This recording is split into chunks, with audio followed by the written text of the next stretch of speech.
barangayan, ubusugin tayo sa kasiyahan. Nakakatuwang pakilig pa premyo sa syudad mo na. Magandang hapon po sa inyo lahat. Taas nga kamay. Namay na ato. Dali. Naisahan. Naisahan ko kayo, no? Tinabisin nyo na kami mo. Ako ba yun? Okay, magandang hapon po sa inyo lahat. Alam namin linggo. Pero pinagbigay nyo kami sa panawagin namin. Kaya maraming po salamat. Papalakpakan ng malakas yan. Magtatayuan niya mga yan. Panigurado. At magsisigawan niya pag si Yorme na pinakilala. O ngayon kako, anong gusto ninyo? Pustahan tayo pag ikaw ang tinawag, hindi mo kaya yun. Sabi ko ngayon, kung hindi, o pag hindi mo nagawa yun, ililibre mo kami sa Manila Hotel ng dinner. Libre ko silang 6. Sabi ko, pag nagawa ko naman, sila naman daw ang malilibre sa ating lahat. Sabi nila eh. Kaya sabi ko, Josh, ulitin mo nga, tawagin mo ako ulit. Marami na mahal ko pong nanay at tatay, palapakan po natin ang ating pong most outstanding counselor, ang Balangkalya ng Sampaloc at ang ating magiging Congressman Joel JTV Villanueva.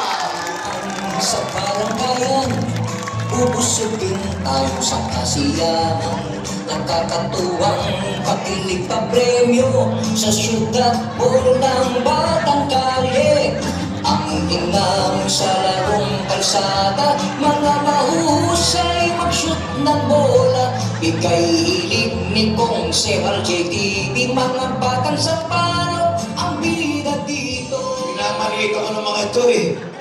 Hindi nila alam eh, barkada ko kayo lahat.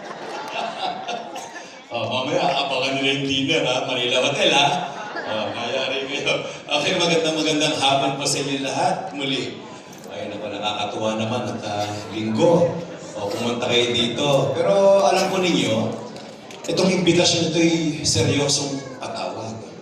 Alam naman ninyo, itong mga Yormes Choice na kaharap ninyo, mga pinili ni Yorme. Ayaw namin sayangin ang pagkakataong ito na kami makapagsalita sa inyo, makapagpahayag ng mga bagay-bagay na maaari ninyo kaming kilatisin, suriin, kung nararapat bang pagbigyan ito pagdating ng panahon. Kanina ho, isa-isa silang tinatawag. Sumisilip si JTV doon. Tinawag si Doc Almero, tinitingnan ko kayo. Tahimik kayo eh. Lalo na yung mga nakatira dito sa Piña Santol Subdivision. Nasaan po yung mga yun? Nakita ninyo. Ito yung subdivision na ayaw natin puntahan kasi pag nangangampanya tayo, hindi sila lumalabas. Sasabihin, bakit pala naglalabas niya mga yan? Hindi tayo pinapapasok dyan. Nandiyan yung administrator, si Onyo, asa si Onyo, Tolentino. Yan, asa si Onyo. Ang hirap pasukin niya, nakasuto lang. Yung mga barangay ninyo, katabi ninyo, pag pupunta kami dyan, doon. Pagdating ng ati-ati yan, yung mga nakatira doon, wala, nanonood ng TV. Hindi lalabas. Sasamantalayin namin yung pagkakataon.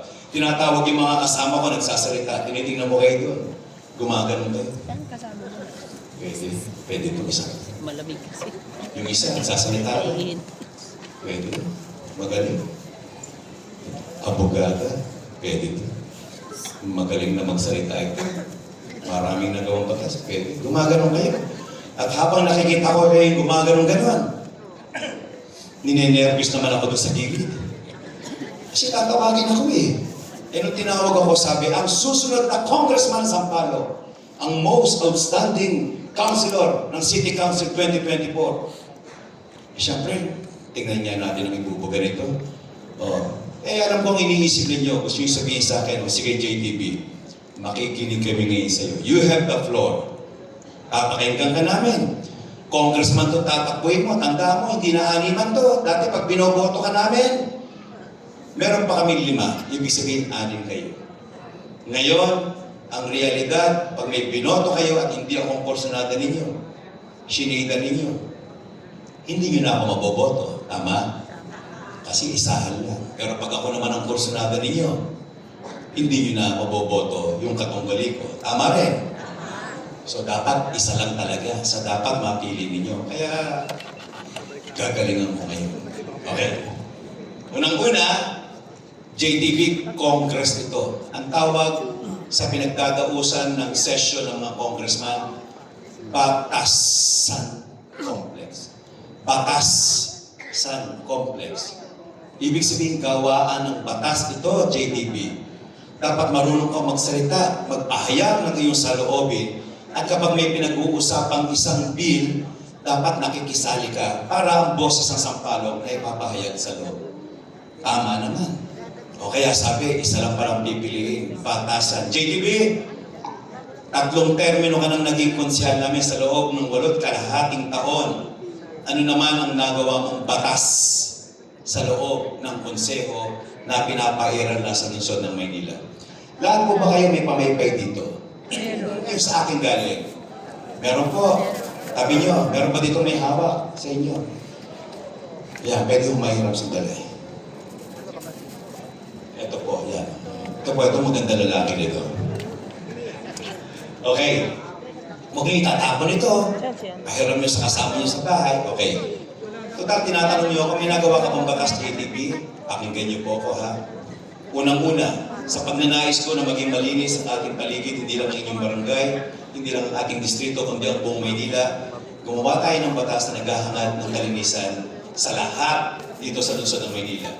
Yung po tinatawag na dating slogan na tapat ko, linis ko ordinansa, ngayon ay isa na siyang ordinansa. Ang ibig sabihin, kung meron kang bahay at paniguradong may bahay kayo inuuwian, maliit man o malaki, inuupahan man o pag-aari ninyo, meron kayong lahat inuuwian na bahay. Kung ito ang tapat ng bahay mo maliit, linisin mo yan. Kung malaki ang bahay mo, may garahe, linisin mo yung harapan mo. Bayaan mo yung kapitbahay mo siya maglinis doon, ikaw sa'yo, siya doon, kanya-kanya kayo. Sa pamamagitan nun, hindi mahihirapan ng barangay na magpaalala sa inyo, nalinisin po natin ang ating barangay. Sapagkat pag pinatupad natin ito, naglinis tayo ng kanya-kanyang harap, panigurado, lilinis ang inyong barangay. Tama naman. Sakaling hindi kayo sumunod at meron naging pasaway, harapan mo, ang daming tambak ng mga soft drinks, ang daming nakatambak na gulong, hindi ka na sumusunod dito. Maaari kang maparusahan sa bisa ng batas na ito.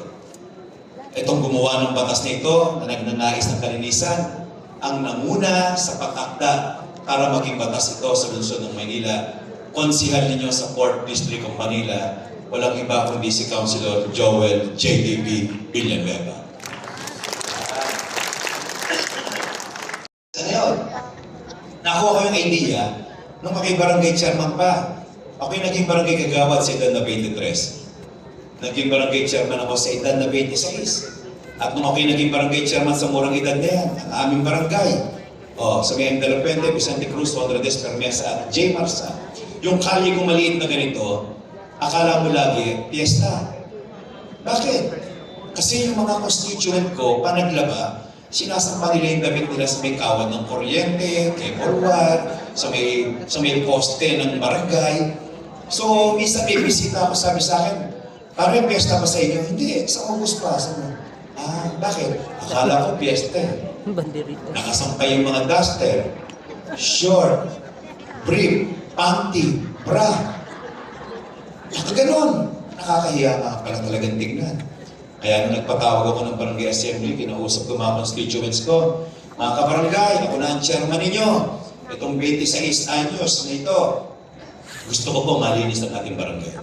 Gusto ko po bukas, wala na po ako makikita nakasampay sa mga kawad ng kuryente, cable wire at mga poste ng Meralco at ng barangay. Sabi ng isa, ang higpit mo naman, chairman. Porkit mahirap kami, wala kami sampayan. Sandali lang po. Siyempre, katatapos ng eleksyon, mainit pa eh. Huwag po kayo mag-alala, batid ko po yun. Pare-pareho naman tayo ng buhay dito. Pero ganito mang gagawin natin. Sinabihan ko kayo, huwag na kayo magsasampay dyan sapagkat hindi yung magandang tignan talaga. So, ang ginawa natin, pinalabas ko mga barangay tanod ko at nagulat sila. Paglabas ng mga barangay tanod ko, may pinagawa pala akong mga improvised na sampayan. Pinamahagi ko kada bahay, kada household. Sampayan. Lahat binigyan ko sila. Sabi ko, pag naglaba kayo, isasampay nyo dyan at ibilad nyo sa harap ng bahay ninyo. Kesa doon. At naintindihan nila. May bumulaso po pa rin. Paano yun? Ang dami namin nilalaban. Sandali lang po na eh. Ang puso, pang matanggal. Talagang kontrapelo eh. Hindi makamove on. Sabi ko, ganito po na. Pag naglaba kayo, marami. Hindi naman ko kayo sabay-sabay maglalaba dito. Magkakapitbahay tayo, magkakabarangay. Anong gagawin ninyo? Pag marami kayong lalaba, tatanungin yung kapitbahay niyo, Mare, maglalaba ka ba ngayon? Hindi, sa linggo pa. Pero muna ng sampayan mo, kasi kaya maglaba ka, isampay mo doon sa hinggaran ng sampayan. At sa pamamagitan nun, natanggal ko ang mga nakasampay sa may barangay ko at hinirang si Chairman JTB bilang most outstanding barangay chairman noong panahon na iyon. Kanya-kanyang paraan lang yan. Okay, pangalawang batas, JTB, nakaisa ka na, tapat ko linis ko ordinance. May mga kaibigan tayo, bakla, tomboy, transgender, o yung mga nahahanay sa tinatawag na LGBTQI+. Gumawa ko tayo ng batas dyan na tinatawag ng Anti-Discrimination Ordinance against the LGBTQI+ community. Ano yan, JTB? Ayoko magkakaroon at makakabalita sa lungsod ng Maynila na mayroong diskriminasyon. Yung taong tomboy, bakla, naghahanap ng trabaho, o kaya mag-i-enroll, dapat hindi dinidiscriminate. May insidente sa may PLM na yung isang estudyante, gay siya, mag-i-enroll, hindi pinag-enroll. Dahil mahaba ang buhok. Dahil ang pilantik ng kanyang piling mata, yung maaabot na sa kanyang kilay. Hindi ka pwede. Bawal yun. May nag-a-apply ng trabaho. Female ang kailangan namin. Dahil may isang buhok, babae, dahil tomboy, hindi ka pwede. Bawal yun. Kaya naisipan isang JTB na gumawa ng isang batas sa lungsod ng Maynila upang proteksyonan ang sektor na ito, hindi para sa iba pang mga kadahilanan, kundi para maging patas ang laban pagdating sa livelihood, job opportunities, at kanilang education. 6 na buwan akong inabot na nakikipagdebatehan sa mga kasamahan kong konsihal. At awa ng Diyos, after ko ma-explain, after ko ma-ipaliwanag, na ipasa ang batas ito. Kaya naging batas nito, taong 2020, yung anti-discrimination ng LGBTQI+, at ang namuna sa pag-akda, ang principal author ng batas nito, ang inyong konsihal na nagsasalita ngayon, Councilor Joel JTB Villanueva. Ito, ang gaganda ng bahay dyan sa Peña Santol. At yung pader, pag pininturahan ng administrador yung pader yan, hindi kayo papayag na pagising nyo, may nakasulat dun sa may pader, ibagsak ang gobyerno, o kaya yung fraternity nila, o kaya may nagmumura doon. Pangit tingnan, tama ho? Ang linis biglang susulatan, vandalism. Anti-vandalism Ordinance of 2019, nirepaso natin ang existing ordinance niya at amyenda nito. Pinataas natin ang penalty imposable dito para madala ang mga gumagawa nitong mga pasaway. Yung bang nagtitrip lang, aray, ano yan, sa oras na mahuli sila, magkakaroon ng kaparusahan kung sino man ang gagawa nito. Hindi lang sa mga pribadong bahay ninyo, lalo na sa lungsod, yung underpass sa City Hall na pinaganda ni York Isko Moreno, hindi tayo papayag na susulatan yan ng mga nagrarally-rally para lang may pahayag nilang kanilang damdamin. Dapat sila ay rumispeto rin sa mga itinatakad ng batas na lungsod. Kaya yung Anti-Vandalism Ordinance of 2019 ay naipasa at ang pangunahin pong may akda ng batas nito, konsihal ninyo sa Sampaloc, Maynila, si Councilor Joel JTB Villanueva. Ito, you will agree with me, natutulog kayo. Biglang may darating na motor. Nakakaranas kayo nun? Ang sakit sa mata, sa tenga, di ba? Pero yun, sino ba yun? Hinahabol ng tanod. Mga-asar ka. Parang mali. May batas na po tayo dyan at ang gumawa po ng batas dyan sa pagbabawal na yan, itong nagsasalita sa inyo. Pero JTB hanggang na yun eh. Tama, ako rin nakakaranas eh. Pero yung nakatayo ko, biglang dadasa. Gusto kong kutosan eh. Nakakagulat po, di ba? Nakakasar. May batas na po kami, nila Attorney Lady, nila DJ Bagaching na ginawa dyan. Pero kulang sa implementasyon. Hindi nyo isisisi sa mga konsehal ninyo ang implementasyon nito sa pakatang trabaho namin, gumawa ng batas sa loob ng konseho. Tama? Pero ang implementasyon nito dapat ipinatutupad ng executive or ng local chief executive or ng alkalde. Dahil nangyayari ngayon, mukhang may kakulangan sa implementasyon. Kausap ko sa Gedli, kanina lang, pagpasok ko si Yorme Boss, pwede ko bang mag-request? Ano yun? Pwede ba?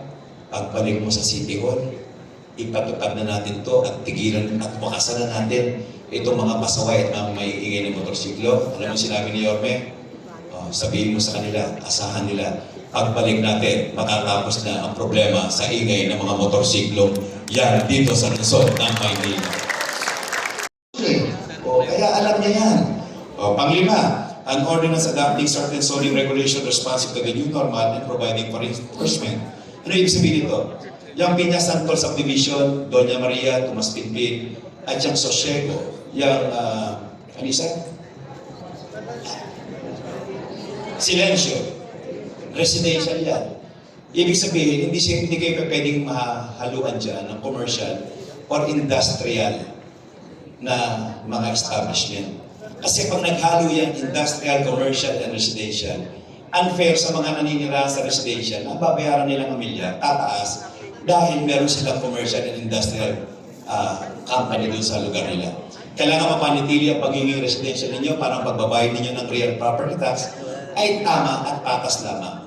Kaya natin kinakategorize sa mga commercial area, industrial area at residential kagaya ng kausap namin ngayon upang mapanatili yung pagiging residential community ninyo at ang pagbabayad ninyo ng real property tax dapat sakto lang, tama lang. Hindi dapat kaparehas ng industrial at ng commercial. Mahalaga ang zoning regulation, ordinance na ito at ang gumawa at namuna sa pag-akda ng batas na ito. Taga 4th District of Manila, walang iba kundi ang inyong lingkod, Konsehal Joel JDB Villanueva. And lastly, puro senior citizen ang kausap namin ngayon. Sa mga nakakakilala sa akin, sa Doña Maria, sa Tomas Pinpin, sa Silencio, sa Sosiego. Alam niyo yung programa ko, yung magbola o magdroga. Malakas na kabataan yan. Pag basketball, volleyball, zumba, yan talaga ang nangingibabaw dyan. Napagkat yan ang mga programa niya. Pero baka sabihin ninyo, pagdating sa senior citizen, wala namang programa yan. Ay, hindi po. Sabi ko nga, ipapaliwanag ko sa inyo sapagkat nag-report ako sa inyo bilang 3-termer counselor ninyo kung anong mga nagawa ko. Before, maging mayor si Yorme, pa nagpapatawag ang alkalde, nagbibigay ng allowance. Salamat po. Pero pagkatapos ng eleksyon, wala nang bigayan.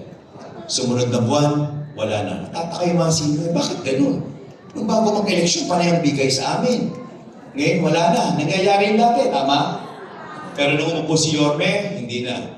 Ibig sabihin, buwan-buwan, may naka-reserve na monthly allowance sa inyo sa solo parent at PWD. Kahit nung hindi na siya alkalde, yung alkalde na ngayon, itinutuloy. Bakit gano'n? Itinutuloy na. Dahil merong batas.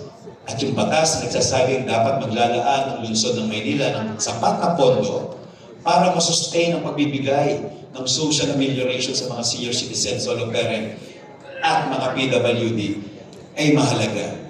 At sa record po ng City Council, ang unang naghain ng batas na ito at ang unang tumayo para mag-deliver ng kanyang sponsorial speech, Councilor po ninyo sa 4th District of Manila, walang iba kung hindi ang inyong lingkod, Councilor Joel JDB Villanueva.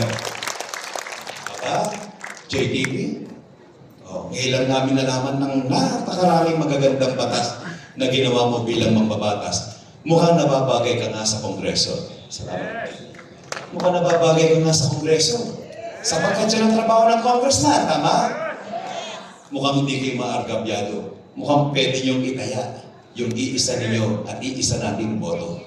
Ipinahayag ko to, pwede niyong suriin ito sa Google. Tingnan ko nga kung anong mga ginawa ni JTB na batas. At lalabas po yan sa Google. Now, sabi ni JTB, marami nagtatanong sa akin. Ito po, siguro nag-o-observe pa lang kayo. Pero panigurado sa barangay na ito, makalat ito at maingay. Narinig niyo ba yung mga AIX, akap, at tupad? Narinig niyo? Matanong ko nga kung sinong nagbibigyan dito ng AIX, akap, tupad. Taas ko naman. Huwag po kayong mahiya. Ayan, meron naman. Isa, dalawa. Sa taas po. Bawal daw senior. Eh ngayon, no? 30-30 pinamimigay, mga senior citizen binibigyan. Alam niyo sinasabi ko, there are a lot of ways of skinning a cat. Pag gusto, may paraan. Pag ayaw, may dahilan. Eh bakit ngayon namimigay sila? Mga senior citizen, 30-30. Bakit pwede? Bakit pwede? Kasi 99 days na lang.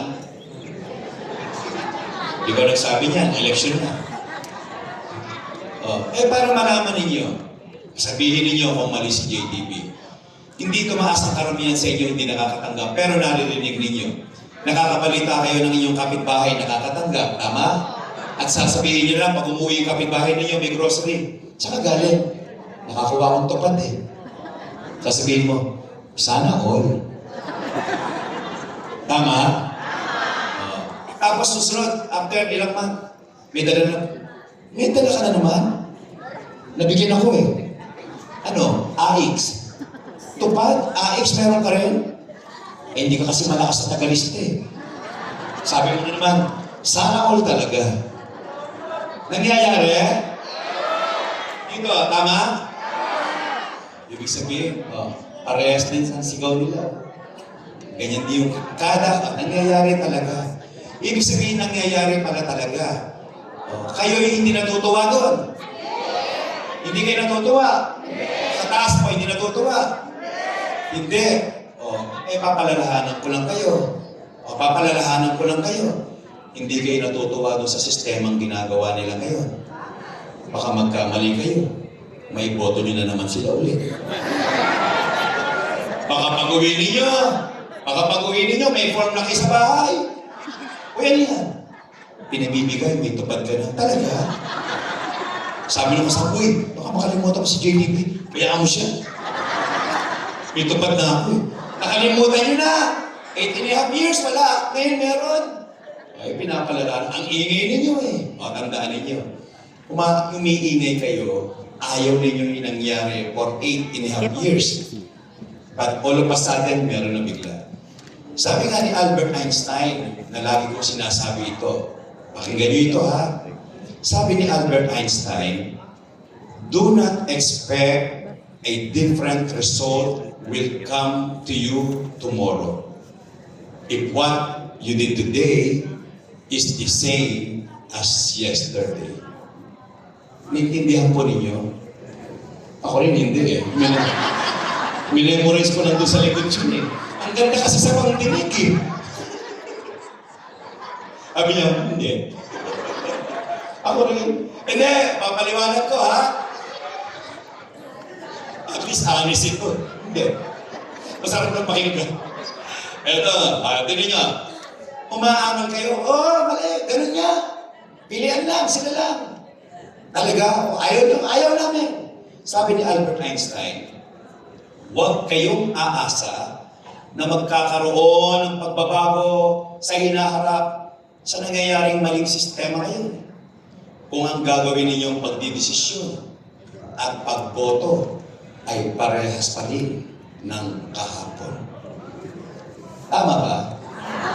Meron kayong sentimiento ngayon eh. Baka pagdating ng eleksyon, sila na naman ang iboto ninyo. Sigurado kayo dyan? Kasi ang nangyayari ganito, coordinator kita ha, may 5 ka. Ito maingay ito eh. Malaking pamilya mo, marami, sasanta kami. May 20 ka sa akin. Ikaw, ayoko maingay sa social media. Talaga, post mo, may 15 ka. Ikaw 10. Ikaw 8. Ikaw 7. Nangyayari. Bakit? Dati akong barangay kagawad eh. 13 years akong barangay chairman, ang dami kong barkada mga barangay officials. Yun ang sinasabi. O ngayon, bakit ganon?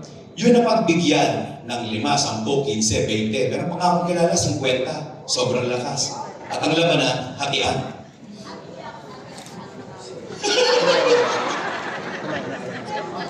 Galit na galit.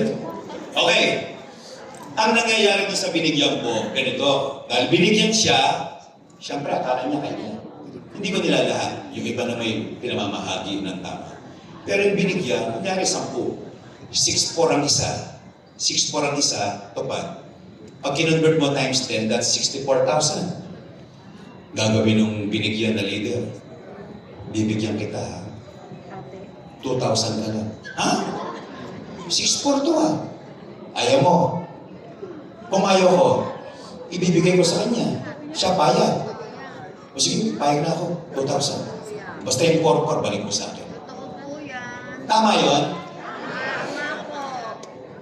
Ganun na nangyayari. So sinasabi nyo, ayaw na namin yun. O JDB, alam mo pala eh, magko-congressman ka eh. Sige, pag naging congressman ka, anong plano mo sa AICS, AKAP, TUPAD, at iba pang mga financial aid na nagagaling sa national government? Pag ako po naging congressman ninyo, lahat po ng pamimigay na yan, itutuloy lahat ni JDB Villanueva. Pero yung sentimiento ninyong mali, babaguhin ko. Ganun ang gagawin ko. Kakausapin ko barangay officials ninyo. Diretsyon tayo, chairman, kagawad. Total, tumakbo kayo lahat para magsilbi sa inyong gusto. Tama. Ito listahan nyo, ito listahan ko. Bilugin nyo dyan sa mga pangalan na yan kung sino dinadialysis dyan. Yung may cancer, yung may anak na may sakit, yung kanyang mga lolo't lola na nasa bedridden. Ilista nyo dyan. Pagkatapos nung pabe-verify ako sa staff ko, tinan nyo nga kung tama yung lista nito. Totoo po, dinadialysis po itong tatlo. Sige, bigyan natin ang tupad dyan. Bakit gano'n ang gagawin ni JTB? Kasi dinadialysis, 3,000 to 4,000 per session. It means 9,000 to 12,000 ang ihahanda ng pamilya para mapagamot niya yung mahal niya sa buhay. Kung 9,000 yan, 2 weeks, 18,000, at sa isang buwan, 36,000. 36,000 kada buwan ang maayusin niya. Eh kung mahirap ka, ano sasabihin mo sa asawa mo? Sumuko ka na? Hindi ko Sarap kaya. nun. Pagpahinga ka na. Pwede ba? Mainitan pag Kung yung anak mo, mahal na mahal mo, dinadialysis, pwede mo bang sabihin, anak, pasensya ka na. Susuko na kita at tititigan ka na lang ng anak mo. Opo, Nay. Hindi pa pwede yun. Kaya nga ako tumatakbo eh. Ina-identify ko problema. Pag ako naging congressman yun, yan ang titiyakin ko, ang babaksakan natin ng mga financial aid. Yung mga totoong nangangailangan at hindi yung mga kaibigan, kakilala lamang ng nakaupo ngayon. Ayun si Miss nandun. Gaya-gaya yun. Mukhang yung kapitbahay mo lagi nabibigyan, kaya galit na galit ka. Totoo ba? Okay, scholarship. Oh, paano yung mga scholarship? Pakayong anak, apo namin, pamangkin namin. Oh, scholarship, kapag 85 ang average, tuloy-tuloy ang scholarship. Pag ako naging congressman nyo, ang scholarship program ng congressman, itutuloy po ni JDB Villanueva yan. Dadagdagan ko lang. Ibig sabihin, kapag ang isang bata gusto mag-aral, 84, 83, 82, 81, o kahit palako ng grade niya, basta mahirap siya, tutulungan din ni Congressman Joel JDB Villanueva. Ang edukasyon, sapagkat naranasan kong pinag-aral ko ang sarili ko at lagi ko sinasabi, sa apat na naglalaban ng congressman ngayon sa Sampaloc, ako lang ang nakaranas na pinag-aral ko sa sarili ko dahil working student ako. Ang nanay ko si Aling Linda, araw-araw ang kausap niya sa bahay, Bombay. Hindi po si DJ Bagatsi. Bagong Bombay na ito eh. Yung dating Bombay na nakaturban, nakamotor, may payong, may kulambo, may kumot, yun. Yun ang aking laging nakikitang kausap ng nanay ko. At sabi ko sa nanay ko, Ma, nakakahiya naman, laging Bombay ang kausap mo. Sabi ng nanay ko, anak, pagdating ng panahon at naging magulang ka, maintindihan mo, lahat gagawin ng magulang, mabuhay at papakain lang ang kanilang mga anak. Tama? At dahil sa hirap ng buhay namin, ang dalawang kapatid ko sinusundan ko, tumigil ang pag-aaral at nagtrabaho na. At dahil akong bunso, malamang ganun din. Pero hindi ako tumigil. Nagtrabaho ko, nagbibenta ako ng Beeper 150, ng pocket bell at yung mga sinaunang cellphone na akala mo'y pangkaskas ng yelo. Nagbenta ako para may tawid kong aking edukasyon at nakatapos ako ng political science. Pagkatapos ko makatapos ng political science, pinuloy ko ang aking pag-aaral para makatapos ng abogasya. Kaya kaklase ko po yun nandiyan sa Pipinya Santol eh. Si Atty. Reggie Regidor Caringan. Yung kanyang biyanan eh, parang Commodore pa yun. Tama? Classmate ko yan eh. Nakalaban ko siya sa student council election, si Atty. Caringan. Nilampasok ko po siya. Hindi, kausap ka na ngayon kung tarik yun. Ninong na anak ko yun. Now, pinagpatuloy kong pag-aaral ko. Nakatapos ako. At pagkatapos nagtrabaho ako sa Bureau of Immigration, nag-aral ulit ako ng Masters in Public Administration. Ibig sabihin, naranasan ko, pinaaral ng sarili ko para magkaroon ako ng patas na laban sa buhay. Sapagkat ayoko maranasan ng mga anak ko ang naranasan kong hirap sa buhay.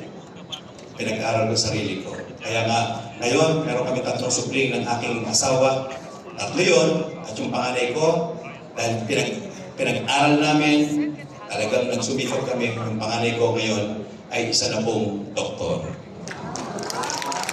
Yung pangalawa ko, gumraduate ng legal management, cum laude, idiniretso ng pag-aaboga siya, next year kukuha ng par-exam.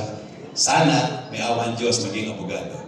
At yung aking bunso, nag-graduate this year, nag-aaral sa UST ng Fine Arts, siya po ang tinanghal na #1, top 1 student sa lahat ng Fine Arts students ng UST, kaya proud na proud kaming mag-asawa. Mga anak ko, honor student, ang misis ko, honor student. Nung nasa Holy Trinity kami, siya ang first honor namin. At nung nag-aral siya ng physical therapy sa Fatima College of Medicine, gumraduate siyang cum laude rin. Cum laude ang anak ko, cum laude ang misis ko, si JTB po, summa. Sumabit po ang grades ko. Ang hirap mag-working student eh. At least maamin. Mahalaga, nagsumikap para makapag-aral. Okay, now, kaya pag naging congressman ako, sinasabi ko, bigyan ako ng pagkakataon. Alam ko yung damdamin. Yung mga batang gusto makapagtapos, kaya gagawin ko, tutulungan ko sila. Kahit palakol, pag-aaralin sila ni Congressman Joel JTB Pinalero. Pinagpagwakas. Ito real talk lang. Sabi ni Yorme, JTB, walang titirahin. Gusto natin lahat tayo ma-maintain natin yung pagsasabi ng mga tama, yung mga pangarap natin. Opo. Tingnan po ninyo lahat ito ha. Okay naman, hindi naman first time na boboto. 1998, ang congressman natin nagtapos, si Congressman Dondon Bagatsing. Pinalitan siya, yung Congressman Dondon, tatay ni Consiel DJ. Natapos siya, ang pinalit natin isang konsihal. At ang pangalan ng konsihal na ito, si Councilor Rudy Bacani. Tama? Si Councilor Rudy Bacani ng Congressman 1998. Nag-re-elect siya 2001, 2004, 2007 natapos si Congressman Rudy Bacani. At sinabi ni Congressman Rudy Bacani, maraming salamat po mga taga-Sampaloc. At pinatapos niyo akong congressman ninyo. For 9 years, 3 eleksyon, pinanalo ninyo ko. Bagamat tapos na akong congressman ninyo, gusto ko pa sanang ipagpatuloy. At ang ginawa niya, pinatakbo niya ang kanyang may bahay noon na si Madam Butch Bacani. Pero hindi natin binoto si Madam Butch. Instead, ang ginawa natin congressman, isang masipag na konsihal, sapagkat ang dahilan natin mga taga-Sampaloc, tapos ka na Congressman Rudy. Pagbigyan naman natin ang isang konsihal na katulad mo na nagsipag din, at siya naman ang gusto naming maranasan. Maiba naman. Kaya ginawa natin congressman noon ang isang konsihal na masipag at ang pangalan si Councilor Tricia Bonoan David. Tama? 2007, 2010 nagre-elect na nalo, 2013 nagre-elect na nalo, 2016 natapos si Congressman Bonoan. Sabi Congressman Tricia, maraming salamat sa Sampaloc. 7 na taon ninyo akong ginawang congressman, 3 laban kong pinanalo ninyo ako. Pero gusto ko pa sana magpatuloy, pero hindi na pwede kasi end contract na ako. Kaya ang ginawa niya, pinatakbo niya ang kanyang kapatid na si Ate Annie Bonoan. Yung look-alike niya. Pero hindi natin binoto si Ate Annie. Bagkos, sabi natin, pasensya ka na, Congressman Tricia, maraming salamat sa scholarship na ibinigay mo sa amin. Pero ang gusto naman namin pagbigyan, yung isang masipag na konsihal. At siya naman ang bibigyan natin ng pagkakataon, maiba naman. Kaya noong 2016, ang ginawa natin congressman, isang masipag na konsihal at ang pangalan niya, Councilor Edward Maceda. Siya na naging congressman natin, 2016. 2019, tumakbo siya nanalo, 2022. Mga kadistrito, sa June, tapos na po si Congressman Edward Maceda. Tapos na po. Hindi na po siya nag-file. Pinatapos na po natin siya. Pero kagaya ng dalawang nauna, sabi ni Congressman Edward, maraming salamat sa Sampaloc sa 9 na taon na binigay niyo sa akin. Pinatapos niyo ako 9 na taon na binigay niyo sa akin at pinagkatiwalaan ninyo ako maging congressman. Pero gusto ko pang ipagpatuloy din. Kaya, pinatakbo niya ang kanyang may bahay na si Doktora. Hindi ko po sinasabing hindi siya kwalipikado. Hindi ko sinasabing hindi nila karapatan. Sinasabi ko lang, pinagbigyan na natin sila 3 beses, tinanalo natin. Kaya, sa susunod na mga araw, baka ipatawag po kayo lahat. Pumunta po kayo para mapakinggan ninyo. Para pag pinatawag kayo lahat, makaharap niyo sila. At baka sabihin doon, pwede ba tulungan niyo yung aking misis? Pwede ba siya magpatuloy? At siyempre, sisigaw kayo. Ah! Sa ilong. Ah! Talaga, tutulungan niyo. Ah! Papalakpak kayo. Kasi pag hindi kayo pumalakpak, hindi kayo mabibigyan. Uwian na. Bigayan na. At pag bigayan sa inyo, pupunta ka sa CR. Pag pupunta sa CR, kasama mong kumare mo, bubuksan mo ang sobre. Mare, magkano? 2,000. Halos. Paglabas nyo ng court, kakamayan kayo. Asahan ko po. Oo, opo. Opo. Habang papauwi kayo, sinisilip ninyo, sasalita kayong ganito. Pasensya ka na, Congressman. Kung tinanggap namin to, unang-una, tapos ka na naman. Pangalawa, hindi naman namin hiningi ito sa'yo. Binigay mo. Pangatlo, pera naman namin to.